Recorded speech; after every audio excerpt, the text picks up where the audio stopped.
মাসালুল্লাযী ইয়াযকুরুল্লাহ ওয়াল্লাযী লা ইয়াযকুর মাসালুল হাইয়্যি ওয়াল মাইত।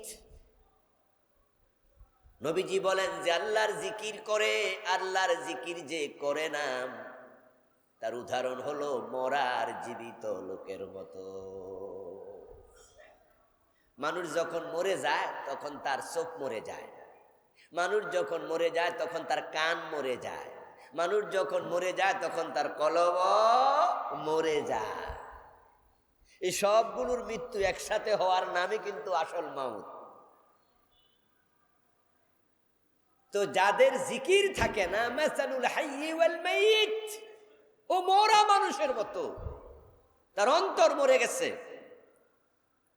এই জন্য এই জাতীয় লোকের ওয়াজ করলে ওয়াজে কাম হয় না। ইন্নাকা লা তুসমিউল মাউতা, কোরআনে আল্লাহ তাআলা বলছে, ও নবী, আপনি কোন মরা মানুষের কাছে যাইয়া ওয়াজ করেন না, কারণ তাকে আপনি ওয়াজ শুনাইতে পারবেন না। ইন্নাকা লা তুসমিউল মাউতা। এজন্য আমি আপনারে জীবিত মানুষের কাছে পাঠাইছি। আল্লাহ অন্য আয়াতে আবার কি বলে শুনুন, ইন্না ফি যালিকা লাযিকরা লিমান কানা লাহু কলব আও আলকাস সামআ ওয়া হুয়া শাহীদ। এই যে কোরআন, এটা নসিহতের কিতাব, উপদেশের কিতাব, হেদায়াতের কিতাব। তবে শোনো, ইন্না ফি যালিকা লাযিকরা, নিশ্চয় কোরআনের মাঝে আমি নসিহত রেখেছি, লিমান কানা লাহু কলবুন, ওই লোকের জন্য যার কলবটা জিন্দা আছে। কলব আছে মানে জিন্দা কলব, মরা কলব না। তাই বাংলায় একটা প্রবাদ আছে, চোরে শোনে না, বলেন না, বলেন না, বাকিটা সব আমার দিয়া কয়েন না। এ প্রবাদ আছে, সত্য প্রবাদ, একেবারে সত্য নসিহত। প্রবাদ কিন্তু এমনি হয় না, বাস্তবতার আলোকে হয়। চোরে শোনে না ধর্মের কাহিনী। এ শোনে না মানে কি, চোর কি বদির? যেমন আজকের এই মসজিদে কি দুই একটা জুতা শোন নাই? থাকতে পারে, আছে। পকেট মায়ের দুই একজন ঢোকে না? হেও কিন্তু আপনাদের মতো নামাজি সেজে ঢুকছে। এখন আমার যেই 1 ঘন্টার লম্বা ওয়াজ, এই ওয়াজের কারণে জুতা চুর কি ভালো হয়েছিল? কারণ কি, সে কি ওয়াজে বসে ওয়াজ শোনে নাই? তার কান কি বন্ধ ছিল? শুনেছে, কিন্তু অন্তর পর্যন্ত পৌঁছে না। তার অন্তরটা মরা, তার অন্তর মরা। ইন্না ফি যালিকা লাযিকরা লিমান কানা লাহু কলব। আল্লাহ তাআলা বলেন, যার কলব জিন্দা, আমি কোরআনকে তাদের জন্য হেদায়াতের বই কিতাব বানাইছি। এখন কার অন্তর জিন্দা? যে আল্লাহর জিকিরে থাকে। যে জিকির করে না, তার অন্তর আর জীবিত থাকে না। তাহলে যে ব্যক্তি জিকির বেশি করে, তার অন্তর তত জীবিত থাকে। এই ওয়াজগুলো শুধু কান সুখের জন্য যেন না হয়, অভ্যাসে পরিণত করা লাগবে জিকির। দাঁড়িয়ে জিকির, বসে জিকির, শুয়ে জিকির, এর ব্যাখ্যা কি একটু পরে বলছি। নবীজি সাল্লাল্লাহু আলাইহি সাল্লাম বলতেছেন, ইন্না লিকুল্লি শাইইন সাকালা ওয়া সাকালাতুল কুলুবি যিকরুল্লাহ। ময়লা হয় সব জিনিস, কাপড় ময়লা হয়, লোহা ময়লা হয়, স্বর্ণ ব্যবহার করতে করতে এটাও ময়লা হয়। সব জিনিসের উপরে সময়ের প্রভাব পড়ে। সময়ের প্রভাব থেকে দুনিয়ার কেউ মুক্ত না। এই জন্য ওই কাঁচা দাড়ি পেকে যায়, এই সুন্দর জামা অসুন্দর হয়, ইয়াং ম্যান বৃদ্ধ হয়। কলবের উপরও প্রভাব পড়ে, কলবেও ময়লা জমে। কেন জমবে না? আমরা তো সমাজের মানুষ। রাস্তায় যখন যাই, কোনো সুন্দরী মেয়ে হেঁটে যায়, হঠাৎ করে চোখ পড়ে যায়, তখন চোখ দিয়ে কলবের ভিতরে ময়লা ঢুকে যায়।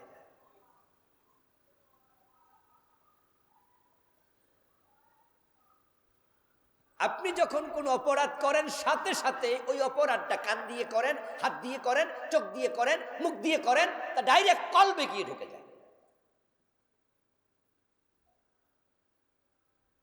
قال رسول الله صلى الله عليه وسلم إذا أذنب المؤمن كانت نقطة سوداء في قلبه।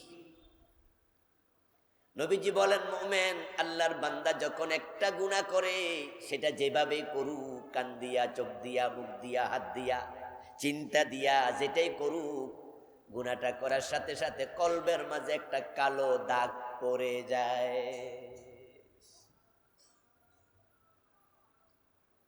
এখন স্বর্ণ যখন ময়লা হয়, আমরা স্বর্ণ পরিষ্কার করার জন্য যাইয়া স্বর্ণকারের কাছে দেই, এবেটা এসিড টেসিড দিয়া সুন্দর করে পোড়ায়া ঘষা মাসা দেয়, তারপরে দেখা যায় আবার ঝকঝক করে। যখন আমাদের দরজার কেসি গেট ময়লা হয়, আমরা তখন ডেকে আনি, ও বেটা এটা ঘষা মাসা দিয়া, রেত দিয়া, তারপরে ময়লা সরাইয়া গিরিশ টিরিশ দিয়া ডলা দেয়, তখন কেসি গেট আবার ফ্রি হয়ে যায়। এভাবে কাপড় ময়লা হলে আমরা ওয়াশিং মেশিনে ঢুকাইয়া দেই, তারপরে এটা ময়লা মুক্ত হয়ে যায়। এখন অন্তরে যে কালো দাগ পড়লো, ময়লা জমলো, এটা পরিষ্কার করার জন্য কোনো ডিটারজেন্ট পাউডার আছে নাকি? স্বর্ণকারের কাছে নিলে হবে? জামনেরে ওয়াশিং মেশিনে ঢুকাই দিলে অন্তর পরিষ্কার হবে? নবীজি বলছে, লিকুল্লি শাইইন সাকালা, সব জিনিস পরিষ্কার করার সাকালা আছে, মাধ্যম আছে। ও সাকালাতুল কুলুবি যিকরুল্লাহ, তোমাদের অন্তরে যে ময়লা জমে, ওটা পরিষ্কার করতে যদি চাও, আল্লাহর জিকির বাড়ায়া দাও, আল্লাহ জিকির বাড়ায়া দাও, আল্লাহ জিকির বাড়ায়া দাও।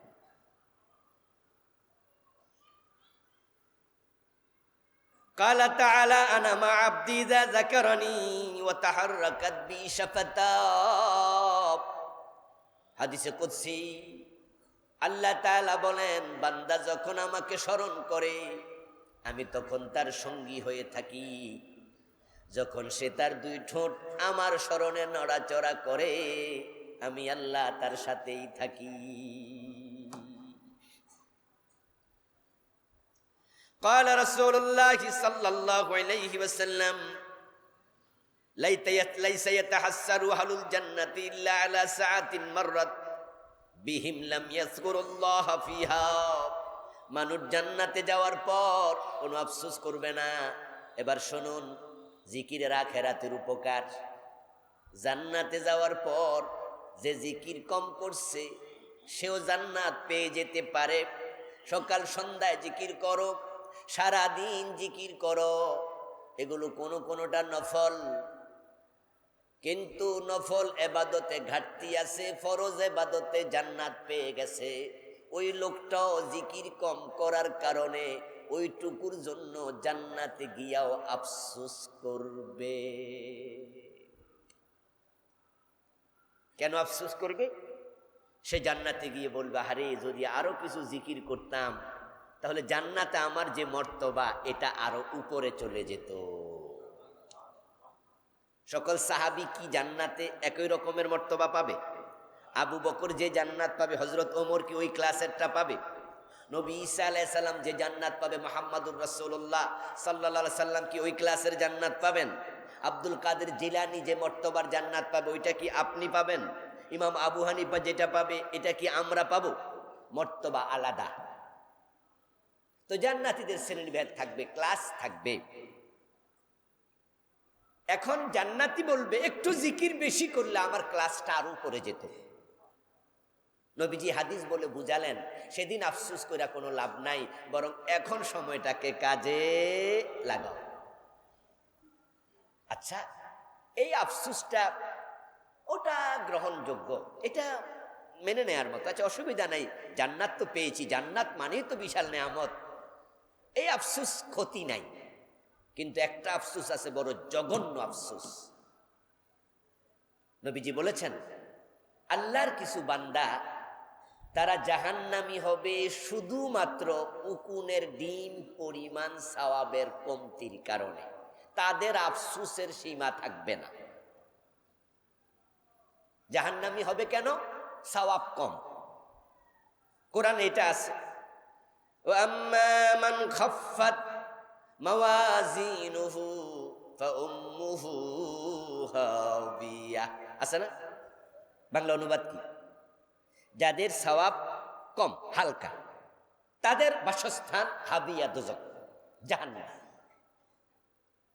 আল ওয়াজনু ইয়াউমাইযিনিল হক, ওজন সেদিন হবেই, এটাই সত্য কথা।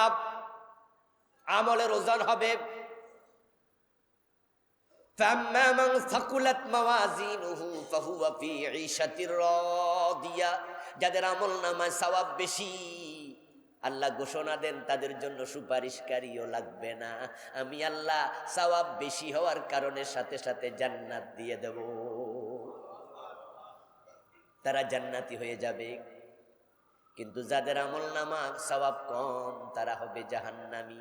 কি পরিমাণ কম এটা আয়াতে নাই, এবার রাসূল ব্যাখ্যা করেন উকুনের ডিম পরিমাণ। উকুনের সাথে তো আমরা সবাই পরিচিত, কিন্তু উকুনের ডিম দেখছেন কোনোদিন? আমি কোনোদিন দেখিনি, কারণ উকুনে তো সব দেখা যায় না, ডিম দেখবেন কেন? কিছু উকুন তো আছে এত ছোট যে এগুলা চোখের পাওয়ার যাদের কম, এরা দেখেই না, আর তার ডিম কত ছোট। নবীজি বুঝাতে চাইলেন যে তার সওয়াবের স্বল্পতা হবে বিন্দু বিন্দু, অণু অণু পরিমাণ। ওই লোক আফসুস করে বলবে, হায় রে, দুনিয়ায় যদি একবার সুবহানাল্লাহ আলহামদুলিল্লাহ বেশি পড়তাম, তাহলে আজকে এই পেছে আমি পড়তাম না। কারণ রাসূল বলছেন সুবহানাল্লাহি ওয়ালহামদুলিল্লাহি তামলাউ মা বাইনাস সামাই ওয়াল আরদ, যদি কেউ একবার সুবহানাল্লাহ, একবার আলহামদুলিল্লাহ পড়ে, আল্লাহ আকাশ এবং জমিনের মাঝখানের খালি জায়গা পরিমাণ সওয়াব সাথে সাথে আমল নামায় লিখে দেয়। বেড়ার সওয়াবের কমতি উকুনের ডিম, অথচ একবার সুবহানাল্লাহ আলহামদুলিল্লাহ পড়লে আকাশ জমিনের সওয়াব আসমান জমিনের খালি জায়গা পরিমাণ। সেদিন সে বলবে, একটা বার কেন সুবহানাল্লাহ বেশি পড়লাম না? কিন্তু বলুন তো, সেদিন আফসোস করে কোনো লাভ আছে? নতুন করে সেখানে আমল করার সুযোগ আছে। ইযা মাতাল ইনসান ইনকাতা আনহু আমালুহু, মানুষ যখন মরে যায় তার আমল বন্ধ হয়ে যায়। এই জন্য মরার আগে সময়টা কাজে লাগান। আমি একটু জবাব চাইবো, একটু জবাব দিয়েন, যে যেটা সত্যটাই কোন। আচ্ছা, আমরা সময় বেশি কাজে লাগাই না বেশি অপচয় করি?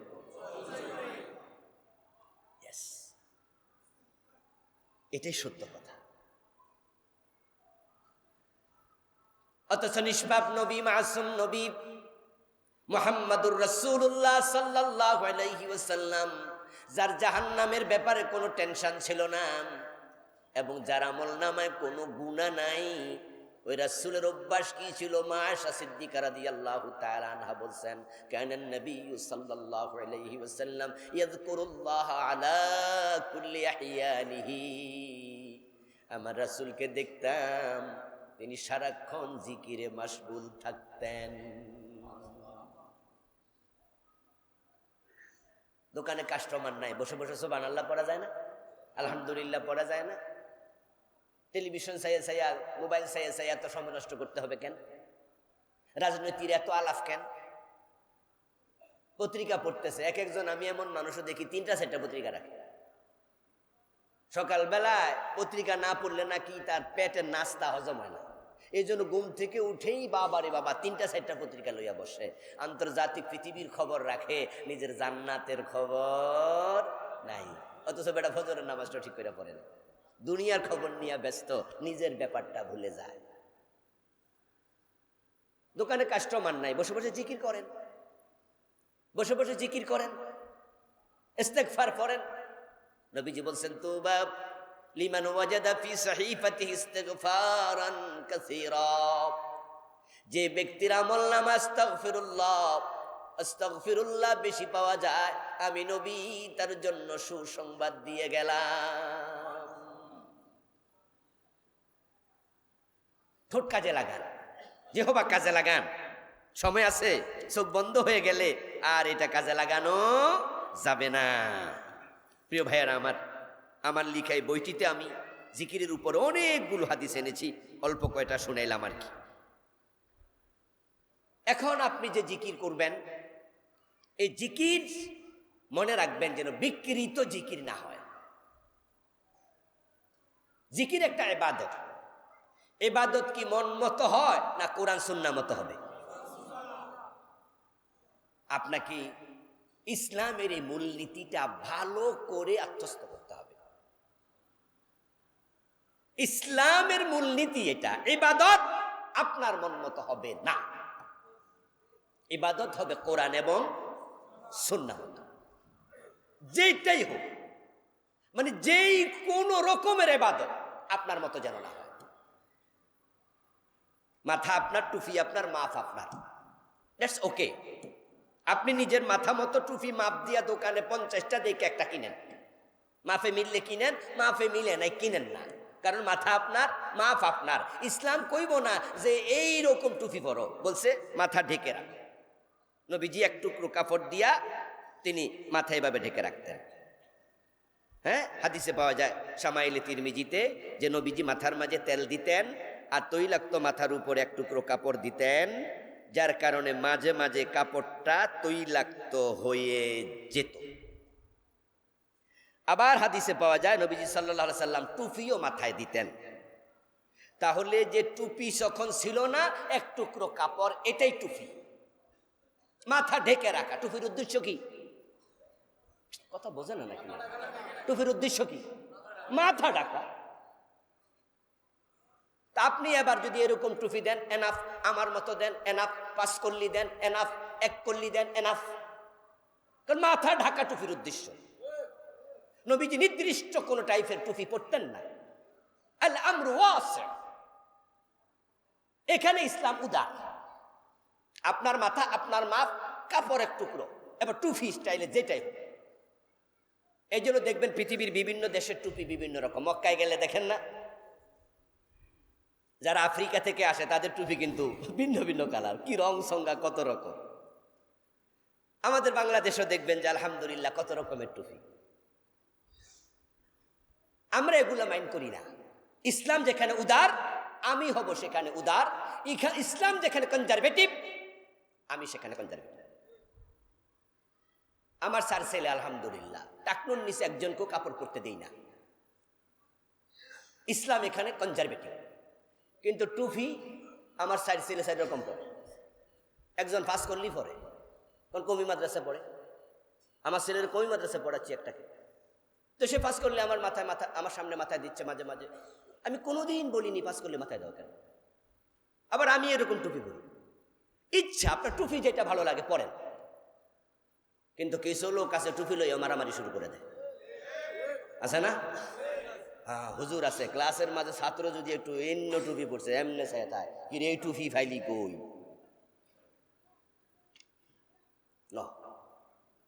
টাকনুন নিচে রাসূল কাপড় পরতে মানা করছে, এখানে আমি স্ট্রিক্ট হয়ে যাব। তো বলছিলাম মাথার মাপে টুপি, গায়ের মাপে জামা।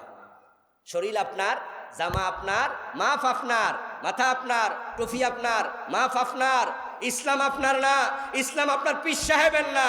এখানে ইসলামের ইবাদত আপনার পীরের মাপে হবে না, আপনার মাপে হবে না, নবী মুহাম্মাদের মাপে হওয়া লাগবে।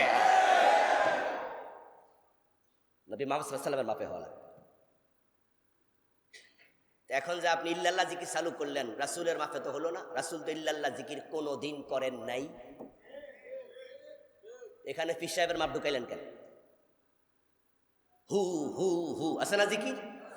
আছে মানি লাফায়া জিকির, শুইয়া জিকির, করাতি জিকির, কোদাইল্লা জিকির, বিদ্যুৎ জিকিরও নাকি আছে, কারেন্টের জিকির আছে। উযকুরুল্লাহ কামা আল্লামাকুম, কোরআনের আয়াতের অংশ। উযকুরুল্লাহ, আল্লাহর জিকির করো। কামা আল্লামাকুম, ওভাবেই যেভাবে আল্লাহ তোমাদের রাসূলের মাধ্যমে শিখাইছে।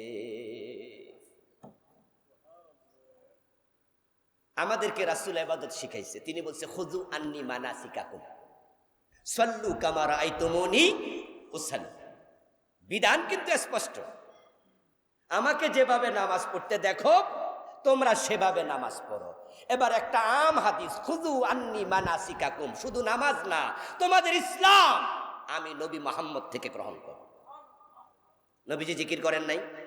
হু হু হু হু করছে, ইল্লাল্লাহ ইল্লাল্লাহ করছে। শব্দ পেলেন কোথায়? ঝগড়া লাগাই দিবেন যে ইল্লাল্লাহ কইলে অসুবিধা কি? এটা তো হাদিসে বুখারীতে আছে, ইল্লাল ইজখির। এই আপনারা কইছে কাটা ইজখিরের লগে ইল্লাল্লাহ মিলাইতে? আপনি মুস্তাসনা মিনহু হরফে ইস্তিসনা এসব ঘুরাইতেছেন কেন? আপনারে নাহু সরব দিয়া ইল্লাল্লাহ জিকির জায়ের করতে কইছে কাটা? নাহু সরব কি ইবাদত বানানোর জন্য নাহু সরব বানাইছে কেউ, না ইবাদত বুঝার জন্য? আপনার কমন সেন্স নাই? যদি আপনার এত যুক্তি দিয়ে ইল্লাল্লাহ জায়েজ হয়, হু হু হু জায়েজ হয়, তো নবীজি মুহাম্মদ জায়েজ কাজটা বাদ দিয়া চলে গেছে? নবীজি ইসলাম লুকাইছিল, কিছু গোপন করছিল? তো যে ইসলাম উনি শিখাইছে এটা এনাফ নয়? এটা আপনার জান্নাতের জন্য যথেষ্ট নয়? তা আপনি নতুন জিকির বানান কেন? আপনার জিকিরের সময় এমন এশকো ওঠে, আপনি যে গাছের আগে উঠতে যান, ঘটনা কি? আপনি বাঁশের ধরে লাভ বানান কেন? আপনার এশকো উঠছে, তো সাহাবীদের এশকো ছিল না? জিকিরের আলফাজ কি? আমি আমার এই বইতে জিকির নিয়ে আলাদা অধ্যায় লিখেছি, তো বিস্তারিত লিখেছি, সব তো বলার সময় পাওয়া যায় না। এই তো হয়ে গেল প্রায় 40। বইটা যাওয়ার সময় নিয়ে যাবেন। জিকিরের আলফাজগুলো আমি লিখেছি, কোন কোন শব্দে রাসূল জিকির করেছেন। এই জন্য জিকিরের শব্দ রাসূল থেকে শিখানো শব্দ হবে, নিজে বানাইয়া কোনো শব্দ ঢুকানো যাবে না। নবীজি শিখিয়েছেন জিকিরের হালত। জিকির হবে কোন হালতে? জিকিরের হালত আল্লাহ নিজে কোরআনে শিখাইছে। সুবহানাল্লাহ। উদউ রাব্বাকুম তাদাররুওয়ান ওয়া খুফিয়া, তোমাদের রবকে ডাকো, তোমাদের রবকে ডাকো। ওয়াদউহু খাউফান ওয়া তামা, তুমি যখন জিকির করবে তখন তোমার দেহের মাঝে থাকবে বিনয়, তোমার কলবে থাকবে বিনয়, তোমার চোখে থাকবে পানি। খাউফান ওয়া তামা, ভয় এবং আশা, এই দুইটার মাঝখানে থেকে জিকির করো। তাদাররুয়া, বিনয়ের সাথে জিকির করো। ওয়া খুফিয়া, এবং ছোট্ট ছোট্ট শব্দে জিকির করো। এমন ভাবে জিকির করে কিছু লোক আছে, বাইরেতে মনে হয় মারামারি করতেছে মসজিদে। 10-12 জন এক হইয়া, আমি দেখছি গোল হইয়া মাথা এমনে মারে। আমি একটু উকি দিয়ে দেখছি এক মসজিদে, যে কেমনে করে দেখি, যাই দেখি যে বারান্দার খাড়াইয়া, ওরি বাবা, মাথা কাছাকাছি হইলে ফাইটা যাবে, এমন করে মারে। কলবেও নাকি মারে। ওই লা এখান তো শুরু হইব, ইল্লাল্লাহ এখানে, ফরজে শেষ হবে এখানে, লা ইলাহা এখানে, ইল্লাল্লাহ এখানে। হুজুর আবিষ্কার করছে লা এখানে শুরু, ইলাহা এখানে, ইল্লাল্লাহ কলবে। তা আপনার মাথা মারলে কলব পরিষ্কার হইব, হাদিসে কথা পাবেন। ওই যে কলবের দিকে ঝাক্কা মারতে, কই পাইলেন আপনি এসব? নিজে আবিষ্কার করলেন, ইবাদত আপনি বানাবেন, কোনো সুযোগ নেই। জিকিরের সিস্টেম রাসূল দেখাইছেন, আল্লাহ শিখাইছে, দাঁড়াইয়া করেন, বসে করেন, শুয়ে করেন, কোনো অসুবিধা নাই। তবে নিজে বানাইয়া নতুন কোনো পন্থা আবিষ্কার করা যাবে না। হ্যাঁ, আপনারা কি বলবেন হুজুর? আছে আছে, কি আছে? যে কাদেরিয়া তরিকার জিকির আছে, আছে না? শোনেন নাই? এটা সিস্তিয়া তরিকার জিকির আছে। আবার সিস্তিয়ার মাঝে সাবেরিয়া তরিকাও আছে, মুজাদ্দাদিয়া তরিকার জিকির আছে। দোস্ত, আব্দুল কাদের জিলানী জিকিরের নিজস্ব তরিকা বানাবে, আপনি ভাবলেনটা কেমনে? মুজাদ্দিদ আল ফিসানি রাহিমাহুল্লাহ, যার নামে আপনি জিকিরের তরিকা বানাইলেন যে এটা মুজাদ্দাদিয়া তরিকার জিকির, মুজাদ্দিদ আল ফিসানির মতো এত বড় মুহাদ্দিস নবীজির তরিকার বাহিরে যাইয়া নিজে একটা তরিকা বানাবে, আপনি ভাবলেন কেমনে? ইমাম আবু হানিফা জিকিরের কোন তরিকা বানাই গেছে? ইমাম শাফি বানাইছে? তো তাহলে পরবর্তী যুগে আয়েশা আহমদ ইবনে হাম্বলের অনুসারী আব্দুল কাদের জিলানী, আব্দুল কাদের জিলানী রহমতুল্লাহ আলাইহি ইমাম আহমদ ইবনে হাম্বলের অনুসারী, তাও অনেক পরের অনুসারী, 300-400 বছর পরে ওনার জন্ম ইমাম আহমদ ইবনে হাম্বলের, আরো পরের লোক। ইমাম মাহমুদ ইবনে হাম্বল তিনি জিকিরের কাদেরিয়া তরিকা বানাইলেন না। আব্দুল কাদের জিলানী আইসা 500-700 বছর পরে একটা তরিকা বানাই ফেলবে। নবীজির তরিকার বাহিরে কারো তরিকা চলে নাকি? কোথায় পেলেন এসব? শোনেন, ইবাদত সুন্নাহ মোতাবেক হওয়া আবশ্যক। এই জন্য এখন সুন্নাহ তরিকা জিকির কি, জিকিরের সিস্টেম কি, এ সবগুলো লিখেছি আলহামদুলিল্লাহ। সারাক্ষণ জিকির কিভাবে করা সম্ভব? আসলে সারাক্ষণ কলবি জিকির হতে পারে যদি আপনার কলবে আল্লাহর জিকির চালু হয়ে যায়, যে আপনি এতটা বেশি আল্লাহ তাআলার শানে, আল্লাহ তাআলার স্মরণে মুখর ছিলেন যে আপনি হয়তো অনুভব করছেন যে আপনার কলবে জিকিরের আওয়াজ চালু হয়েছে। এটা অস্বাভাবিক কিছু নয়, হতে পারে। অথবা আপনার কাজের জিকির, দোকানে বসে আছেন, কাস্টমারকে মাল দিচ্ছেন, ওখানে ওজন কম দেবেন না, মালে বেজাল দেবেন না, মিথ্যার আশ্রয় নেবেন না, এই ব্যবসাটাও জিকির হয়ে যাবে। এই ব্যবসাটাও জিকির। আপনি ডান কাতে ঘুমায়া গেলেন, আল্লাহুম্মা বিসমিকা আমুতু ওয়া আহইয়া দোয়া পড়ে, এই ঘুমটাও জিকির। ডান পা দিয়ে বাম পা দিয়া টয়লেটে ঢুকলেন, নির্দিষ্ট দোয়া পড়লেন, ওই টয়লেটে 10 মিনিট বসে আছেন, এটাও ইবাদত, এটাও জিকির। তাহলে আমরা পুরা জীবনটা যদি ইসলামকে ফলো করে সাজাতে পারি, আমাদের পুরা জিন্দিগিটার সব আমল জিকিরে পরিণত হবে ইনশাআল্লাহ। আর কিছু জিকির রাসূল শিখাইছেন মৌখিক, কালিমাতান খাফিফাতান আলাল লিসান ওয়া হাবিবাতান ইলার রহমান ওয়া সাকিলাতান ফিল মিজান, সুবহানাল্লাহি ওয়া বিহামদিহি সুবহানাল্লাহিল আযীম। হ্যাঁ, নবীজির শিখানো অনেকগুলো জিকির বলেছি, যে বইটা আমি এনেছি আপনি মুখস্থ করবেন। অনেকগুলো জিকির নবীজি শিখিয়েছেন। কয়টা আনছি? 13টা জিকির আনছি, যেগুলো হাদিস থেকে। আপনি 13টাই মুখস্থ করে ফেলবেন, যখনই প্রিয় আছেন পড়তে থাকেন। নবীজি বলছেন যে এমন 2টা শব্দ আল্লাহর কাছে খুব প্রিয়, উচ্চারণে খুব হালকা, এবং মিজানে যখন আমল ওজন হবে, ওই ওজনের ক্ষেত্রে 2টা শব্দ হবে সবচেয়ে ভারী। সুবহানাল্লাহি ওয়া বিহামদিহি সুবহানাল্লাহিল আযীম। এগুলো বেশি বেশি পড়বেন। আল্লাহ, যে আলোচনা করলাম, আমাকে যারা শুনলাম সকলকে আমল করার তৌফিক দাও, বলুন আমিন। আসসালামু আলাইকুম ওয়া রাহমাতুল্লাহি ওয়া বারাকাতুহু।